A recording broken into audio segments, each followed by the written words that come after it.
And I look into the camera.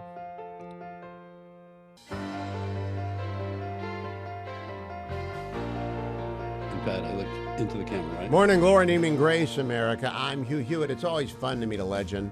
Ron Chernow is a legend. He's one of America's great historians. You've read his books. You've seen the books, the plays that are based on his books, and he's got a brand new book out, Mark Twain. I was surprised when I saw it. I inhaled it. I listened to it, Ron Chernow. I listened to it. And I don't know the voice actor that played Twain, but it was a very good choice. I don't know if the narrator was the same.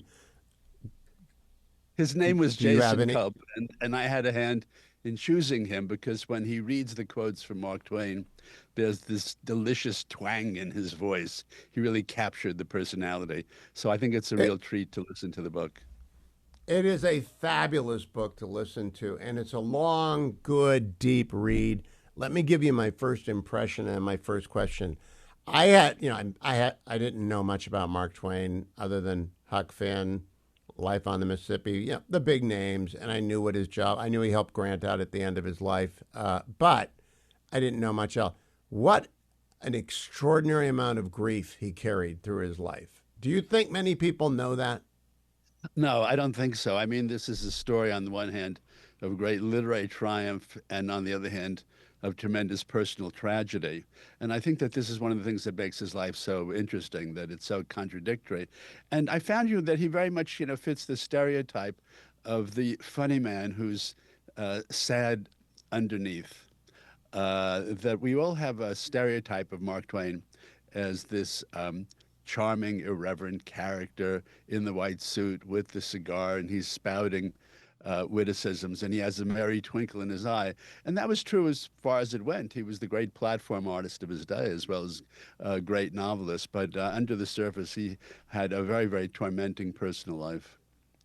The thing that struck me, I've sadly had a number of friends in my life who have lost a child. He didn't lose one child. He lost three of his four children before he died. He lost his wife before he died. But when he lost his son at a young age, it really did change him. Can you articulate how? Yeah, that's right. This was the first child.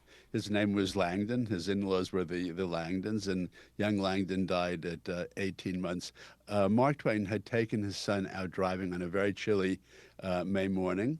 He felt that he had not sufficiently bundled the child, and the child then got sick and died.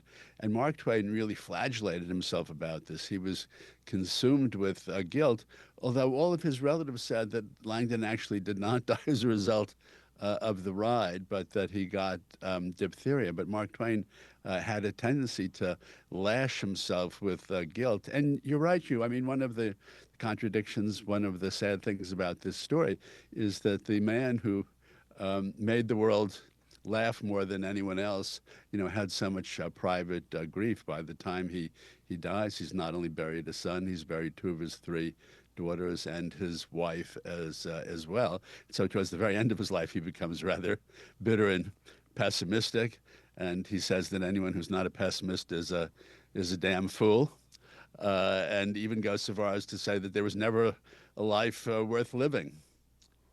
But what a wild ride until he hit this terrible patch of tragedy. It's just Mr. Toad's Wild Ride at Disney. He is Yeah. on the run from day one, and it's one adventure after another. But I want to focus in on another thing in the list of many things I did not know about Mark Twain. He served a glorious 2 week as a Confederate and spent the rest of his life covering it up. Is that a fair statement? That's a fair statement. Yeah, he for 2 weeks he was a member of a pro-Confederate militia. He did not cover himself with glory. In fact, he said he knew more about retreating than the man who invented retreating. And Missouri was really riven by both pro and anti-union factions, and Mark Twain himself was very, very conflicted about the war. Up until that point, he'd been a steamboat pilot. The Civil War breaks out. All commerce is shut down on the Mississippi.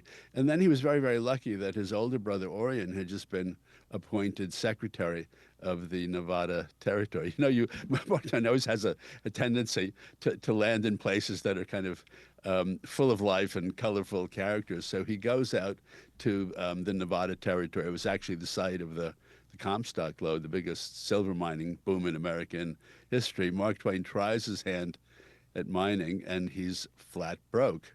And he then gets an offer to become the city editor of the local newspaper, the Territorial Enterprise. He said afterwards that he was so broke that if he had been offered a job translating the Talmud from the original Hebrew, he would have had to have accepted it. And he goes to work on the Territorial Enterprise, and he really didn't have much of a journalistic background. So he said his first day on the job, he was absolutely terrified, and he had no idea how he was going to fill up his first column. Then he said, a desperado then killed a man in a saloon, and joy returned once more. And what I enjoy about him as an editor or as a columnist is that he gives as good as he gets, and he doesn't mind when he gets it back. He throws hammers at people, and they throw hammers back at him in a rather. It's not a world we know in media anymore. People get outraged and upset about everything, and he's living on the edge every day with his combatants, and they are happy to give it back to him, Ron Chernow. I'm glad you dug that up. That must have been hard to find. No, it was interesting because people very often ask, why in Nevada, he adopted the pseudonym of Mark Twain. That came from his steamboat days back on the Mississippi. The leadsman would drop the anchor over the side to test the depth of the water. And if he shouted over his shoulder at the pilot, Mark Twain, it meant 2 fathoms or 12 feet deep. So he took that. It was just a wonderful, wonderful pen name. But one of the reasons that he took pen name in the first place was that in Nevada there were these newspapers where the journalists were constantly trading insults with each other. They were sort of literary gladiators, and Twain was absolutely a master at insults and put downs. I would say unrivaled in American history. And so he enjoys this combat with the other journalists in town. And I think that the pen names they all used way of kind of protecting themselves, maybe from libel. Now, what's very interesting, I got a lot of notes here, and they're kind of random.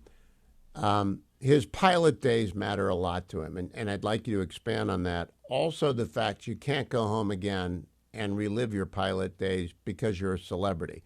So last week, if I had read Mark Twain after I read David Barry's memoir, I would have asked David if he can go back to his elementary and high school and be Dave Barry again, which obviously he can't. But Mark Twain tries to go back and become a pilot again, and it doesn't work except for one blessed evening when he's left alone, king of the world. Tell people what it meant to be a pilot as a young man, and then when he tried to recreate it.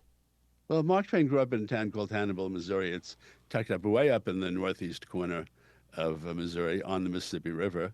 It was a tiny town, and he said that the pilots on the river, they were really the royalty of those days. In fact, the pilots made salaries equivalent to the salary of the vice president of the United States. And Twain became pilot almost by accident. He had been reading a book by a man named William Herndon about his 4,000-mile trek through the Amazon Valley. And in the book, Herndon says that he noted that the Incas in the Andes all chewed on coca leaves, which made them silent and patient, and they could perform prodigious feats of labor. So anyway, he hops a boat on the Mississippi. He's going to go to New Orleans and book a boat to Para in Brazil, because he intends to dominate the worldwide coca trade and ascend into the ranks of the global rich. He said when he got to New Orleans, he found out that not only was there no boat to Para, but would not be any during that century. But luckily, on the boat down, he had befriended a young pilot named Horace Bixby, who offered to teach Twain to become a steamboat pilot for $500, considerable amount at that time.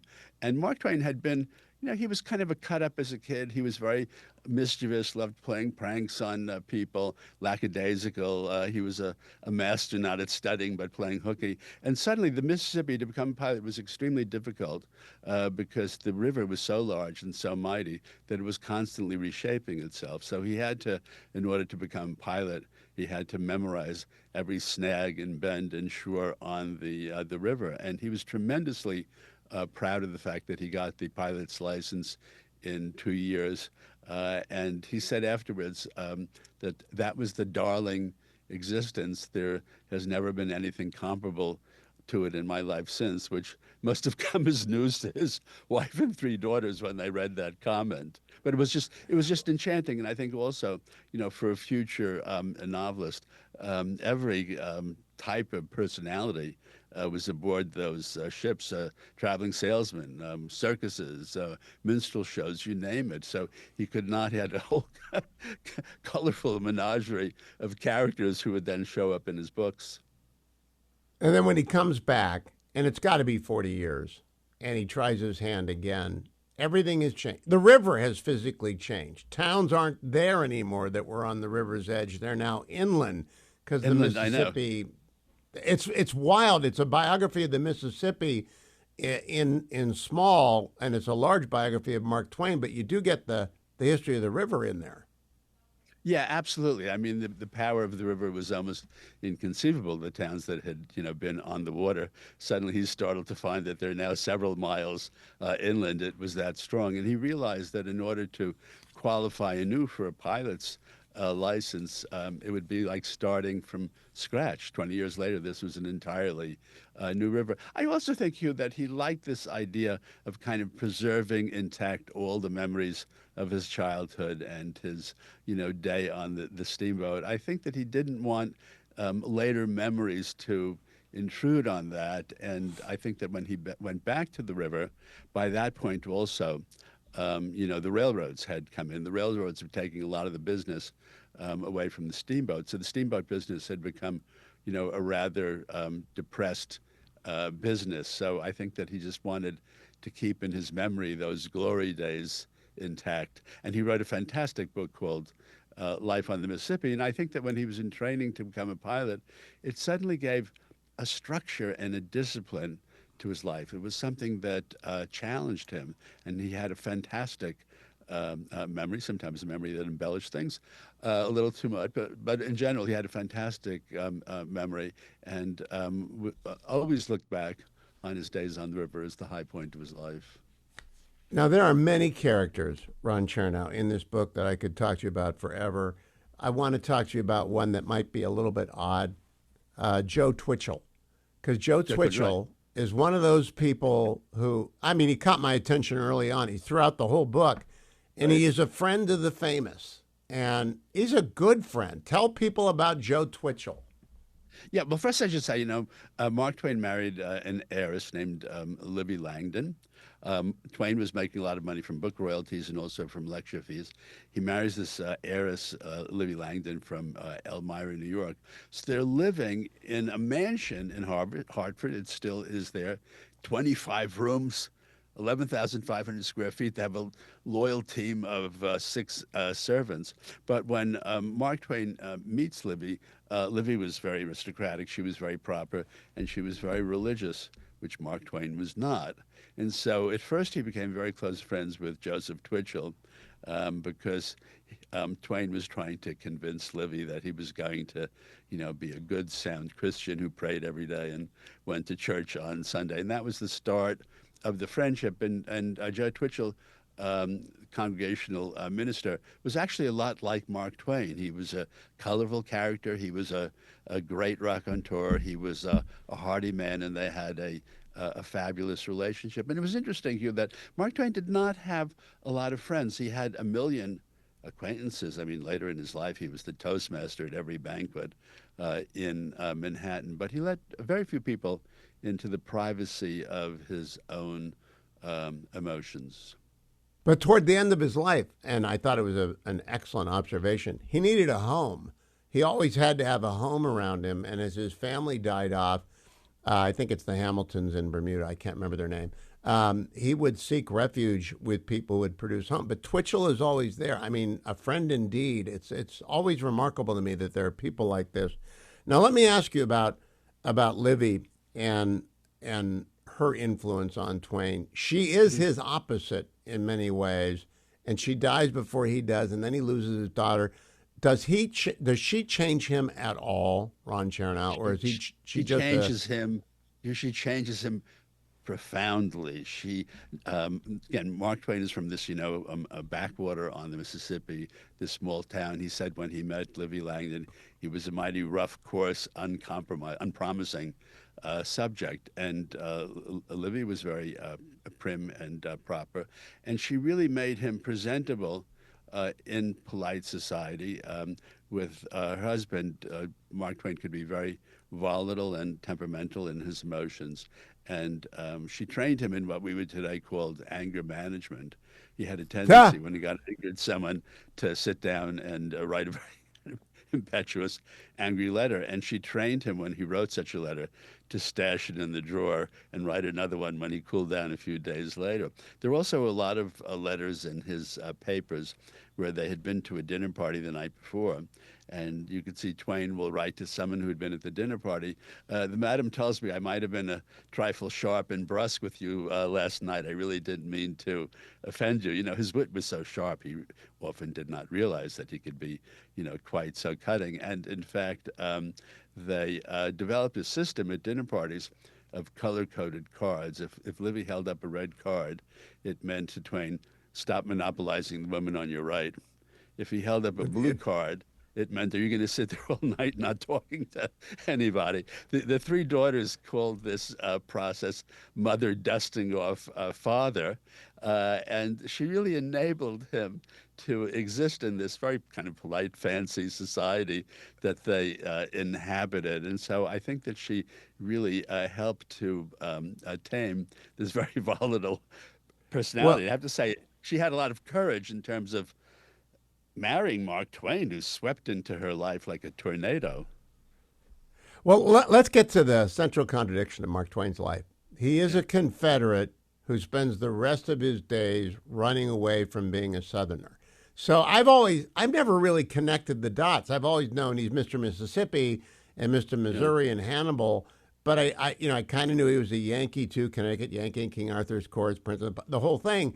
But there's a fundamental disconnect between where he came from and where he ended up. And did he ever reconcile that in his mind? I mean, he became very pro-Native American rights. Aside from Joe Twitchell, his other very close friend was the novelist and Atlantic Monthly editor William Dean Howells. And Howells Yes. said that Mark Twain was the most de-Southernized Southerner that he had ever met. So, he moves to Hartford, Connecticut. It's a very kind of, aristocratic neighborhood that he is in. But it's interesting that he starts a publishing house. It's called Charles Webster and Company. And that was really how he became close with Ulysses S. Grant. But not only did he publish the memoirs of Ulysses S. Grant, but he published William Tecumseh Sherman and Phil Sheridan. What do you notice about that list? Yeah, he's all on. He wants everyone to think he was on the right side of the war, is what he wants people to think. But he also he gets in a fight with every publisher he ever has. I was making a list of people he got in fights with, and I just gave up because he got in fights with everybody. He got in fights with the guy he traveled with on the platform, who he liked. Did he have any enduring relationships in business?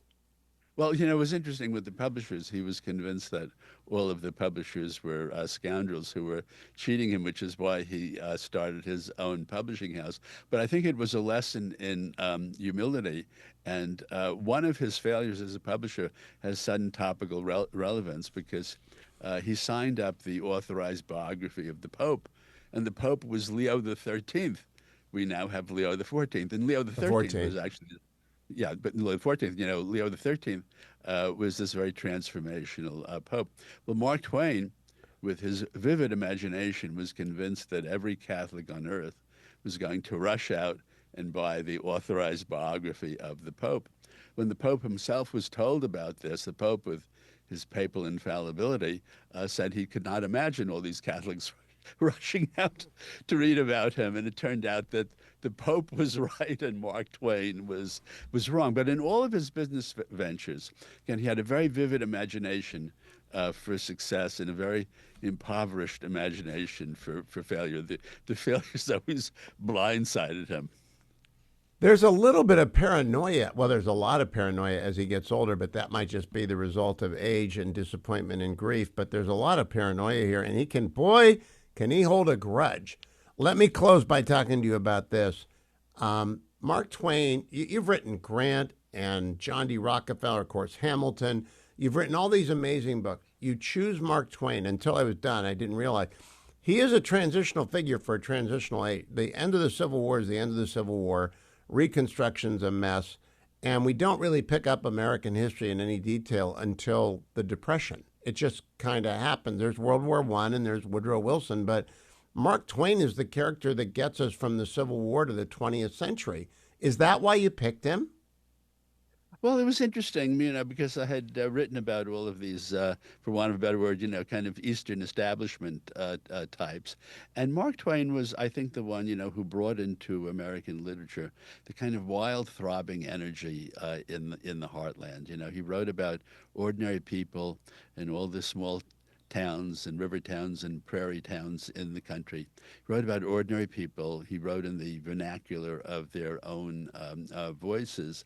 And so he helped to kind of, and I think we're still kind of experiencing this politically and culturally. He helped to kind of shift the center of gravity in many ways from the eastern seaboard to the center of the country and dramatize broad swatches of the American experience that had not entered into American letters before. So I think that he's an extremely important person. And it's interesting to me, I've been going around the country talking about him.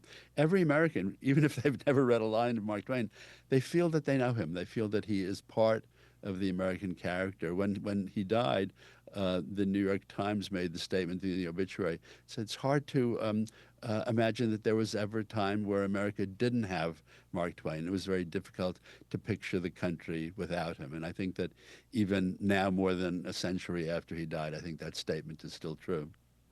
And I can make the statement. I don't think there's ever been a major American figure about whom I thought I knew so much and about whom I know so little. I really didn't know anything about him. Are you running into that wherever you go? Yeah, actually, exactly, because most Americans, to the extent they know something about Mark Twain, they know about Huck and Tom and life on the Mississippi. And they're amazed to discover all of these business adventures and misadventures. They're amazed to discover that he engaged in all of these political crusades. They're amazed to discover that this quintessential American spent 11 years of his life outside of the United States. So I think that this person, seemingly familiar in the American imagination, I think was really unknown to most Americans. So I've been very happy to fill in some of those many blanks. Did he get his hooks into you when you were writing Grant? Everyone in my family has read Grant, and now I'll recommend Twain to everyone. But they all read Grant, and they loved it because Grant, we're from Ohio, and so Grant never gets his due, Yeah. and you finally gave him his due. Did Twain get his hooks into you when you were finishing up Grant? I think so. And, I have to say that I learned a lot of things about Mark Twain and Grant that I wish I'd known when I published the Grant book, because Mark Twain said of Ulysses S. Grant that he was the greatest person that he had ever gotten a chance to know personally. He said that Grant had the kindest nature and the purest character of anyone he'd met. And again, Grant is writing the memoirs when he's dying of cancer of the throat and tongue, and Twain is there when Grant dies, and Twain makes this beautiful statement: manifestly, dying is nothing to a really great and brave man. I wish you had had all those quotes in the Grant book, but these things always come too late. All right, very last question. Where do you go from here? You're a young guy. You can write about anyone or anything that you want. What do you think you're going to write about next?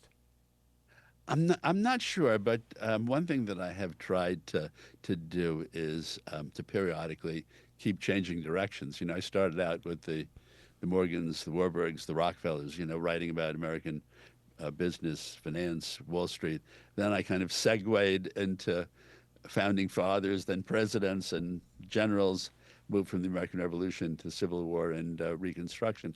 And I guess that I'm kind of a perennial student. I suddenly like learning about new people and new things and breaking new ground. And I think that um, keeps me fresh, maybe. Otherwise, I would go stale. Because so many historians, all of their books, they might write 10 or 20 books. It's about the same personality or the same period. And I think that it's very, very difficult to maintain that kind of excitement. But I thank you for calling me a young man. Well, I don't I feel think that you way. are. You're I right. don't feel Like that way every day of the week. you and me both. But you're right, like a young man, and you travel like Mark Twain did. That's the other thing we didn't get to. Sandwich Islands, the Holy Land. You once spent 11 Yeah. years abroad. This man got around, and he got around in fine form. Ron Chernow, congratulations on Mark Twain bestseller, and continued good luck with whatever you turn your attention to next. Mark Twain in bookstores now and available from Amazon, though I recommend listening to it. It's a wonderful listen. Ron Chernow, thank you so much. This has been a delight.